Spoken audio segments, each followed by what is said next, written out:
साल पहले का बात है। और जब 12 साल पहले आईएएस का तैयारी करने के लिए दिल्ली गए थे, पढ़ने के लिए गए थे, तो वहां पर आईएएस का कोचिंग संस्थान में हम पढ़ाने लगे थे, क्लास लेने लगे थे। तो 15 साल पहले का बात है। और आज का तो बात छोड़ दीजिए। और इधर पिछले जो है 10 साल से इंग्लिश पढ़ा रहे हैं। अभी तो 10-20 हजार नहीं, अगर 1-1 lakh 10-10 lakh student IAS level का स्टूडेंट हो, चाहे इस प्रकार का हाईली प्रोफेशनल लेवल का क्लास भी लेना पड़ेगा, लाइव क्लास लेना पड़ेगा, तो हम नींद में भी जाकर क्लास ले लेंगे और ले सकते हैं। और इस प्रकार का क्लास चाहिए अगर, तो हमसे संपर्क कर सकते हैं, हमारे संस्थान से संपर्क कर सकते हैं। चाहे वह इंग्लिश किसी भी एग्जाम के लिए पढ़ाना है, चाहे वह बीए के लिए पढ़ाना है, एमए के लिए पढ़ाना है, चाहे वह बिजनेस के लिए पढ़ाना है, एमबीए के लिए पढ़ाना, आईएएस के लिए पढ़ाना है, चाहे बिजनेस स्टूडेंट को पढ़ाना है, चाहे वह नेटवर्क मार्केटिंग स्टूडेंट के लिए पढ़ाना है, या प्रेस मीडिया, इलेक्ट्रॉनिक मीडिया, किसी भी स्टूडेंट बीए एमए के स्टूडेंट को पढ़ाना है, संपर्क कर सकते हैं हमसे, संपर्क कर सकते हैं हमारे संस्था से, एक स्टडी सेंटर से, पीपल वेलफेयर फाउंडेशन से, और हमसे अशोक सर से संपर्क कर सकते हैं। और सबसे बड़ी बात मैं बता रहा हूं कि अभी भी मैं पढ़ रहा हूं, पढ़ा भी रहा हूं और पढ़ भी रहा हूं। तो जो स्तर मेरा है तो है ही, अब स्तर हम इसका और भी डेवलप कर रहे हैं, ताकि पूरा ग्लोबल हम गाइडलाइंस कर सकते, इंटरनेशनल लेवल का गाइडलाइन कर सके और अपने देशवासियों को सक्सेस करा सके सभी चीज में, हर चीज में, हिंदी में भी, संस्कृत में भी, इंग्लिश में भी, सब चीज में मार्गदर्शन कर सके, एसएसटी में कर सके, इंग्लिश में कर सके, फिजिक्स में कर सके, साइंस में कर सके, ज्योग्राफी में कर सके, सभी चीज में, इंग्लिश में, बिजनेस स्टडी में, इकोनॉमिक्स में, सभी चीज में। तो हर चीज में, हर चीज, सभी चीज के बारे में मैं समर्थन कर रहा हूं। पढ़िए, सब चीज पढ़िए, कोई प्रॉब्लम नहीं है। संस्कृत में भी कहा गया है, उद्यमेन हि सिद्ध्यन्ति कार्याणि न मनोरथे न हि सुप्तस्य सिंहस्य भविष्यन्ति मुखे मृगा। बस उद्यम करना है, सीखते रहना, सिखाते रहना, एक कल्चर डेवलप करना है, और फिर कामयाबी तो आपकी मुट्ठी में। तो कर ले दुनिया मुट्ठी में, पढ़ो और पढ़ते रहो, और चैनल को सब्सक्राइब करो। बार बार बोल रहे चैनल को सब्सक्राइब नहीं किया, चैनल को सब्सक्राइब कीजिए, और चैनल को सब्सक्राइब कीजिए, और सबसे पहले अपने घर के सारे बच्चों को इसके बारे में बताइए, सारे विद्यार्थियों को बताइए, आसपास के सारे बच्चे विद्यार्थियों को बताइए, क्योंकि अब जो है गर्दा उड़ने वाला है। अब भारत में 0% पॉवर्टी लेवल होने वाला है, क्योंकि शिक्षा आने वाला है। और आरबीआई का भी रिपोर्ट अब आ चुका है, लगभग उसका अनुमान 4.6%, लगभग 2024-25 के आसपास पॉवर्टी लेवल, जो गरीबी का जो लेवल है, घटते घटते हो गया है। 1993 में 45% का जो आंकड़ा था, घटते घटते घटते घटते घटते घटते घटते घटते 4.6%, 2024 और 25 का आंकड़ा आ गया है 4.6% बाबू। तो 4.6% से 0% होने में देर नहीं लगेगा, और इंडिया को सुपर पावर होने में देर नहीं लगेगा, अगर भारत का हर व्यक्ति कामयाब हो जाएगा, सक्सेस हो जाएगा, और हमारा सही सोच और सही दृष्टिकोण हो जाएगा। ये चीज सोच डेवलप कर लेंगे कि हर एक दूसरे को मदद करना है, हर एक दूसरे को सहयोग करना है, एक दूसरे को डेवलपमेंट करना है, सहयोग करना, मदद करना, शिक्षा देना, स्वास्थ्य देना, अपना अपना काम ईमानदारी से करना है, एक दूसरे का सहयोग करना, अपने ईमानदारी से सारा काम करना। जो भी व्यक्ति है अपना काम अपने ईमानदारी से करो।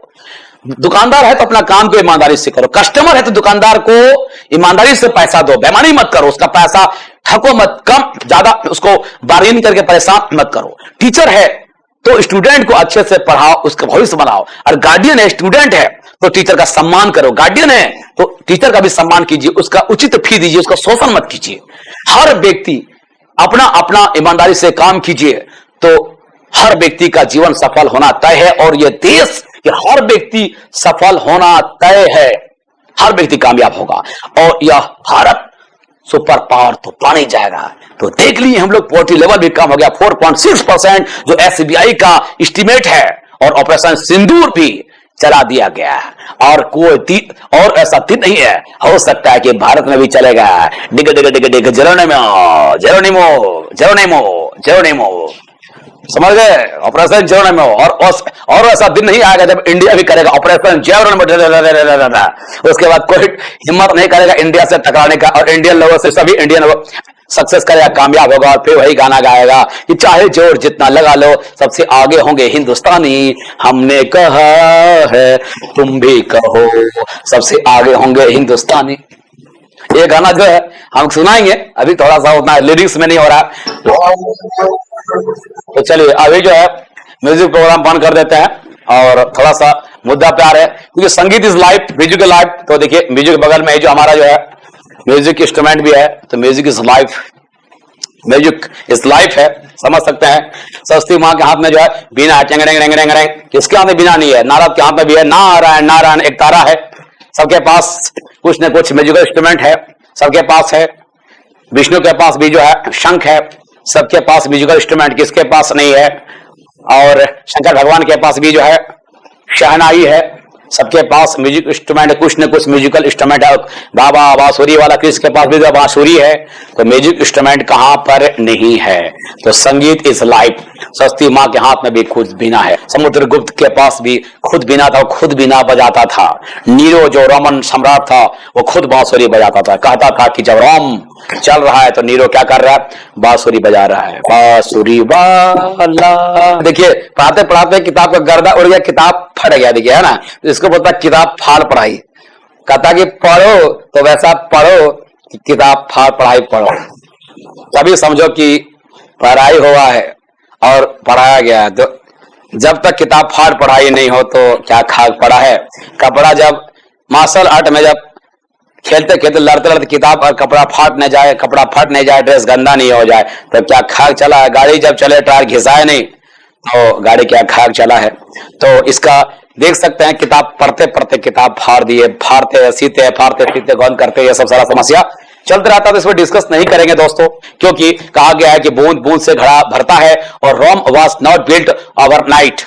By dint of a person becomes success, a person becomes powerful और सक्सेसफुल। तो हम लोग पैसेंस रखेंगे धीरे धीरे, क्योंकि देखिए वीडियो भी यूट्यूब में लोग बहुत ज्यादा देखना नहीं चाहते हैं। साइकोलॉजी आज अधिकतर लोगों का साइकोलॉजी और अधिकतर स्टूडेंट लोगों का साइकोलॉजी क्या है? पैसेंस नहीं है। तो थोड़ा पैसेंस रखिए, क्योंकि यह नॉलेज है, ये कोई गाना और संगीत नहीं है। दिखा दिए, एक बुक लिखे इंग्लिश का स्कूल लेवल का, एक इंटरमीडिएट बीए लेवल का भी लिखे है, और ये तीसरा जो है ये बैंक रेलवे एसआई से लेकर आईएएस लेवल तक का 3 बुक लिख चुके हैं। ये 3 बुक, ये सारा 3 बुक जो है अब पीडीएफ में भी आएगा, इलेक्ट्रॉनिक वे भी अभी आएगा। जब आएगा तो आप लोग को मिल जाएगा, अमेजॉन फ्लिपकार्ट में कमर्शियल भी मिल जाएगा। और सबसे बात है यूट्यूब में फ्री ही सारा चीज हम देने वाले पढ़ाने वाले हैं। और ऑफलाइन भी जो इस नोट्स को लेना चाहता है, इस नोट्स को लिखना चाहता है, समझना चाहता है, पढ़ना चाहता है, क्या है इस नोट्स में जो इतना धारा प्रवाह इंग्लिश आप सर बोल रहे हैं, इंग्लिश में आज अच्छे अच्छों का तो सर पानी पिला रहा है, क्या ऐसा चीज है, क्या ऐसा रहस्य इसमें जो जड़ी बूटी मंत्र है वो सारा मंच आपको देंगे। तो हमारे संस्था से कांटेक्ट कीजिए, हमारे संस्था से ज्वाइन कीजिए, एक स्टडी सेंटर में एनरोलमेंट कराइए, एक स्टडी सेंटर में ज्वाइन कराइए। हमारे लोकल संस्था एड्रेस भी है, एक स्टडी सेंटर चित्रा, यहां भी कांटेक्ट कर सकते हैं और ऑनलाइन भी पढ़ सकते हैं। 3 बुक जो है, ये 3 बुक है अलग है, और ये जो है ये 3 बुक अलग है। ये 3 बुक देखिए साइंस का अलग है, ये 3 बुक हम इंग्लिश का यहाँ पर रख दिए, और ये 3 बुक देखिए साइंस का जो है ये हम आप लोग दिखा रहे हैं। ये साइंस 3 बुक मतलब है क्या? तो सबसे पहले बात देखिए, ये बुक जो है एनसीईआरटी का जो है ये क्लास 9 का साइंस है, और ये एनसीईआरटी जो क्लास 10 का साइंस है। तो यही किताब जो है स्टैंडर्ड है एनसीईआरटी का पढ़ना है। ये किताब हल्के में नहीं लेना है, ये किताब बहुत ही मतलब खतरनाक है, बहुत ही स्टैंडर्ड किताब है। ये इससे स्टैंडर्ड किताब अभी फिलहाल मार्केट में कोई भी किताब नहीं है, चाहे कोई कितना ही बोल दे। इतना बैलेंस यही किताब है जो विद्यार्थी को कामयाब कर सकता है, सक्सेस कर सकता है। चाहे और भी किताब है, उसका नाम पब्लिकेशन का हम नाम नहीं ले रहे हैं, क्योंकि वहां बहुत तरह का बात हो जाएगा। सारा किताब अच्छा है अपना जगह में, हम ये नहीं करें, सब अपना अपना जगह में। लेकिन सामान्य जो 9-10 के स्टूडेंट के जो विद्यार्थी, उसके लिए यही किताब द बेस्ट है मेरे हिसाब से।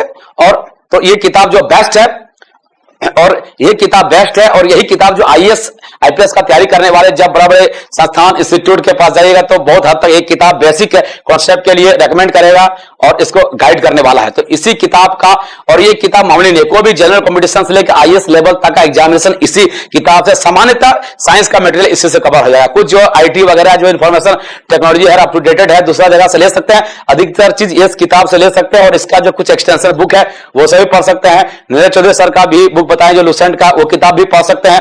वो किताब और भी ज्यादा मतलब शॉर्ट में एक्सरसाइज है, बहुत ही बेहतर है, लेकिन वो थोड़ा एडवांस फायदा होगा, जिसका बेसिक ठीक करना इससे आप कीजिए। तो ये चीज है। तो ये कहने का मतलब ये बुक जो है इसको मामूली नहीं है। ये बुक ईमानदारी पूर्वक दिखाया जाए तो 50%, 50% या 60%, 50%, 60%, बहुत ज्यादा 70%, मतलब 50 से 60% अगर अच्छे से हो जाए कर ले तो जनरल कंपटीशन का सारा क्वेश्चन यहीं से सॉल्व हो जाएगा। 50 से 60%, 70, 80, 90, 100% नहीं, उतना हो गया तो बहुत ही ज्यादा।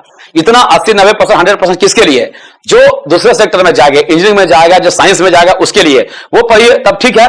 लेकिन अभी जो है जो नहीं बनाना चाह रहे हैं, जो मैट्रिक देंगे, 10 का एग्जाम देंगे, बोर्ड देंगे, जो 9 देंगे, उसको बैलेंस करके यहां पर पढ़ना। क्योंकि देखिए सबसे मैटर है कि एक ही किताब नहीं पढ़ना, उसको और भी सारा चीज पढ़ना और बैलेंस्ड वे में पर्सनैलिटी डेवलपमेंट करना है। अगर बैलेंस्ड वे में पर्सनैलिटी का डेवलपमेंट नहीं किया, एक ही किताब के पीछे अगर पागल हो गया और एक ही किताब का अलग अलग किताब पढ़ने लगा, मोटा मोटा किताब पढ़ने लगा, फलना ढगना पब्लिकेशन का पढ़ने लगा, तो वह क्या हुआ, मिसगाइड हो जाएगा। क्योंकि विद्यार्थियों में सबसे पहला बात, वो पढ़ रहा है, उसमें उतना रेंज का तो पता ही नहीं है, वो खुद उतना नॉलेज नहीं है, वैसा मार्गदर्शन में पढ़ नहीं रहा, वैसा खुद फैकल्टी टीचर मास्टर तो है नहीं, वो किताब से पढ़ेगा तो वह बह जाएगा, मतलब बहते बहते पता नहीं कहां चला जाएगा। जीपीएस अगर मतलब जीपीएस उसमें नहीं है तो वो स्टीमर वो नाव कहां चला जाएगा, कहां भटक जाएगा, सुनामी में आना मुश्किल है। तो इसीलिए कोई भी विषय जो कि है अपने आप में एक सुनामी होता है, साइंस भी सुनामी है, मैथ भी सुनामी है, इंग्लिश भी सुनामी है, तो एक जीपीएस का होना बहुत जरूरी है कामयाबी के लिए, मतलब मंजिल पर पहुंचने के लिए। उसी प्रकार एक सही मार्गदर्शक, एक गाइडलाइंस, एक गाइड और सही एक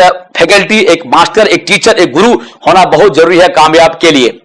तो क्या होगा, सही समय पर और सही निशाना लगाने का जो अभ्यास उसको कराया जाएगा और सफलता उसको मिलेगा। और बिना गुरु का ज्ञान तो हो ही नहीं सकता। कोई अगर बोलता है तो वह झूठ बोलता है, अगर कोई कुछ सीखता है, कहीं कुछ कामयाब हो रहा है तो कहीं ना कहीं उसका कोई गुरु रहा है, चाहे वह छिपके ही पढ़ा हो या छिपके ही कोई शिक्षा दिया हो, चाहे वह किताब से या कोई ऑनलाइन यूट्यूब या किसी कोचिंग संस्थान या कोई सीनियर है, वो भी एक तरफ से गुरु है। तो बहुत सारा चीज का स्टेप बाय स्टेप सीखना पड़ता। गुरु का महिमा अपरंपार है। जो गुरु का सम्मान रेस्पेक्ट नहीं देते हैं तो समझ सकते हैं, ज्यादा सब बोलना ठीक बात नहीं, काम का बात आप बोल रहे हैं। तो बस गुरु को वही सम्मान देते हैं जो मतलब लक्षण होता है, जो कामयाब होने वाले होते हैं। गुरु को वही प्रणाम करते हैं, नतमस्तक होते हैं, झुकते हैं, इज्जत सम्मान देते हैं, उसको दक्षिणा देते हैं और उसका फी देते हैं, जो अपने हिसाब से देते हैं, अपने औकात के हिसाब से दिल से देते हैं, जो जिसको कामयाब होना पड़ता है। और वैसा ही विद्यार्थी कामयाब होता है। गुरु से झूठ बोलने वाला, चीटिंग करने वाला, उसका शोषण करने वाला, ट्यूशन फी मारने वाला, वो सब बच्चा कामयाब नहीं होगा, कामयाब कभी नहीं होगा। अगर वो कहीं पर फर्स्ट सेकंड क्लास फर्स्ट भी कर रहा है कोई स्कूल में, बेकार कोई काम का नहीं, वो सर्टिफिकेट फेंक दीजिए। आज फर्स्ट कर रहा, सेकंड कर रहा, इंटर मैट्रिक बीए में भी फर्स्ट कर लिया, फर्स्ट टॉपर भी कर लिया, काम का नहीं, वो कामयाब नहीं होगा, क्योंकि चरित्र का निर्माण ही नहीं हो रहा है।